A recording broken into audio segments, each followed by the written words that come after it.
So what is this number one lie that's holding so many of us captive? It's the belief that you must achieve a perfect 50-50 balance between your business and your family to be successful and worthy. Just let that sink in for a second. This idea of balance is sold to us everywhere. We see it on perfectly curated Instagram feeds, in articles about having it all, and in the ridiculous expectations we put on ourselves.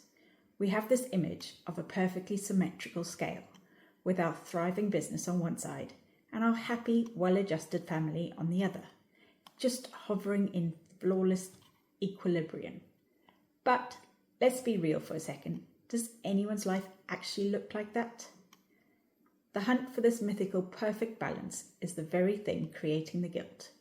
It's an impossible standard, because on any given day, the scale is going to tip and change. One day, your business will demand more of you. A product launch, a big client deadline, a fire you have to put out when your website's not working properly. On another day, your family will need you more. A sick teen who needs you on the couch with them. A heart-to-heart that just can't wait. Or maybe just going to their game or their day away. When we believe the lie of perfect balance, every time that scale tips, we feel like we're failing.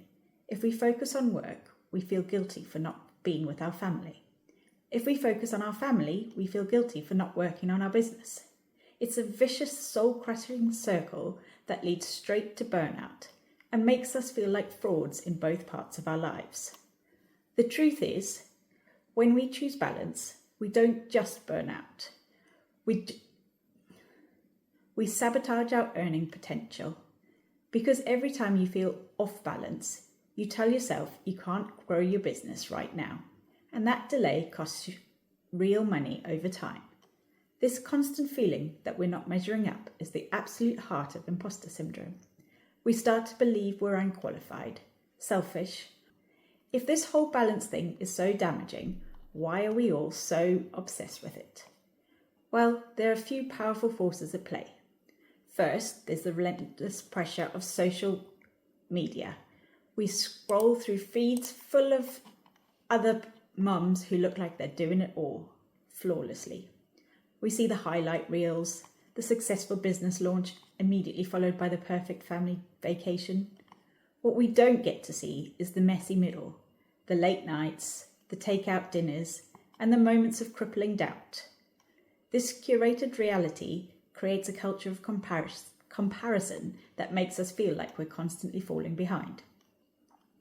Then there's the deep-seated societal expectations that mothers should be selfless, that our kids should be the centre of our universe 24/7.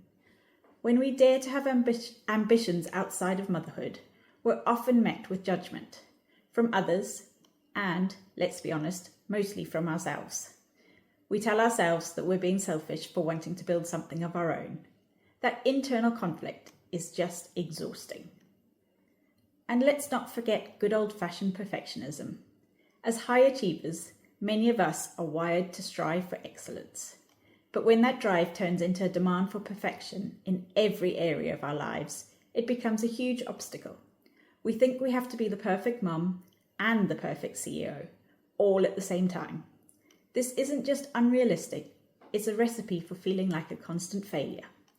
It's this pressure that feeds imposter syndrome, that nagging voice that says you're a fraud and you'll be found out at any moment. Research even shows that a huge number of women, some studies say up to 75%, experience these feelings, especially when juggling multiple demanding roles.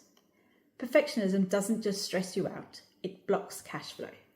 When everything has to be perfect, nothing gets done, nothing gets published, nothing gets offered, and nothing gets sold. Tiny, imperfect action is always more profitable than perfect planning. So if perfect balance is the lie, if this idea of trading balance for presence is hitting home for you, it's probably because you know it's the key to getting off the hamster wheel of guilt. To help you start applying this, I've created a free intentional presence planner. It's a super simple tool to help you define your priorities for the week and create dedicated blocks for work and family so you can be fully present in each. You can grab it for free using the link in the description below. Okay, so how do we actually put this into practice? Going from theory to real life requires a few key strategies.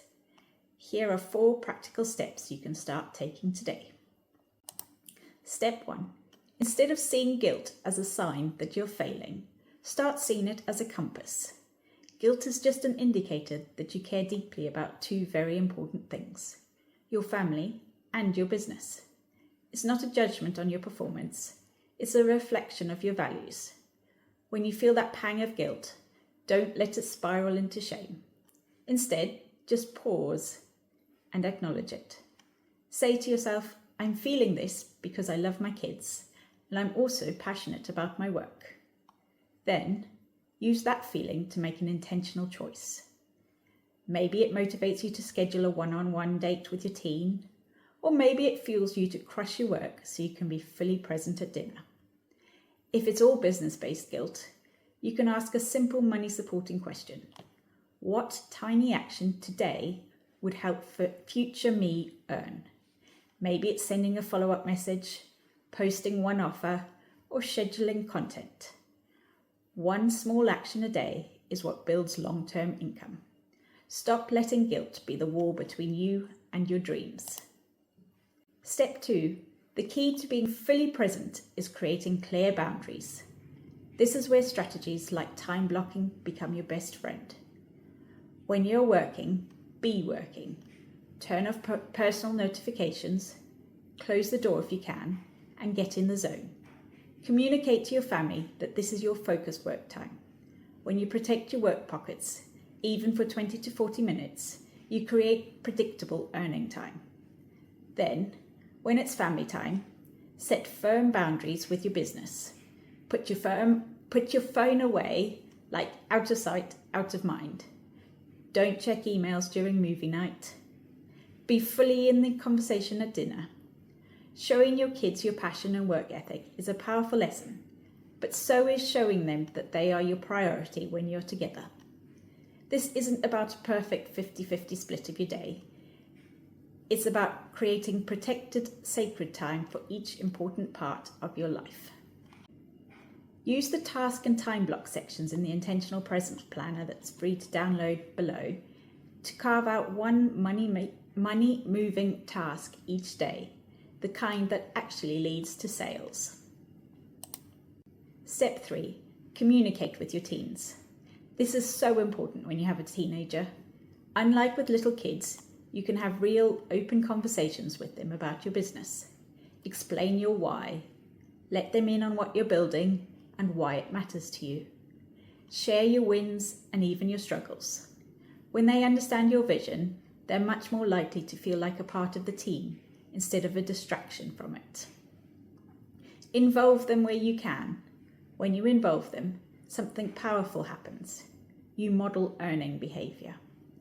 They see confidence, problem solving, and resilience. All the skills that will help them earn too, now or in the future, as well as help them in their exams. Maybe they can help with social media, pack orders, or give you their opinion on a new idea. This not only gives you a chance to connect, but also teaches them incredible lessons about entrepreneurship, hard work, and preservation. Schedule dedicated, non-negotiable time with them and let them help decide what you do. That open communication builds a powerful foundation of support at home. Step 4, you have to let go of the need for everything to be perfect. Perfectionism is just a fast track to burnout. Instead, shift your focus to celebrating progress.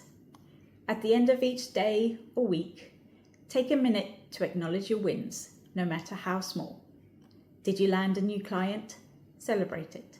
Did you have a really great conversation with your team? Celebrate that too. Keep a wins folder, a note on your phone, or start a brag bag. This is taught inside your Calm Creator Starter Kit, as well as my membership. When you feel that imposter syndrome creeping in, You can look back at this tangible proof of what you've accomplished. Every small win recorded reinforces your earning identity, which makes you take more earning action without forcing it. Remember, this is a marathon, not a sprint. It's the small, consistent steps forward that create massive growth over time. Done is so much better than perfect. For years, we've been sold a lie that we have to be perfectly balanced to be good mothers and successful entrepreneurs. That lie has kept us trapped in a cycle of guilt, self-doubt, and complete exhaustion. But today, we're replacing that lie with the truth. The truth is you don't need balance, you need presence. You don't need to be a part-time version of yourself in every area of your life. You need to be all in wherever you are. By reframing your guilt, setting firm boundaries, talking with your family, and celebrating your progress, you can absolutely build a thriving business and raise a happy, connected family. Your ambition doesn't take away from your children. It shows them what's possible. It teaches them about passion, resilience, and what it looks like to create a life on your own terms. You are capable of this. You are worthy of this. You are more than enough right now, exactly as you are. Don't forget to download the free Intentional Present Planner linked in the description below to get started. And if you want to go deeper with creating calm that actually supports your income, grab the free Calm Creator Starter Kit, also linked below. The habit menu inside helps you build one tiny consistent action that boosts both your peace and your earning focus. Now, I want to hear from you. What's the biggest challenge you face when it comes to mum guilt? Share your experiences in the comments below. Your story could be exactly what another mum needs to hear today.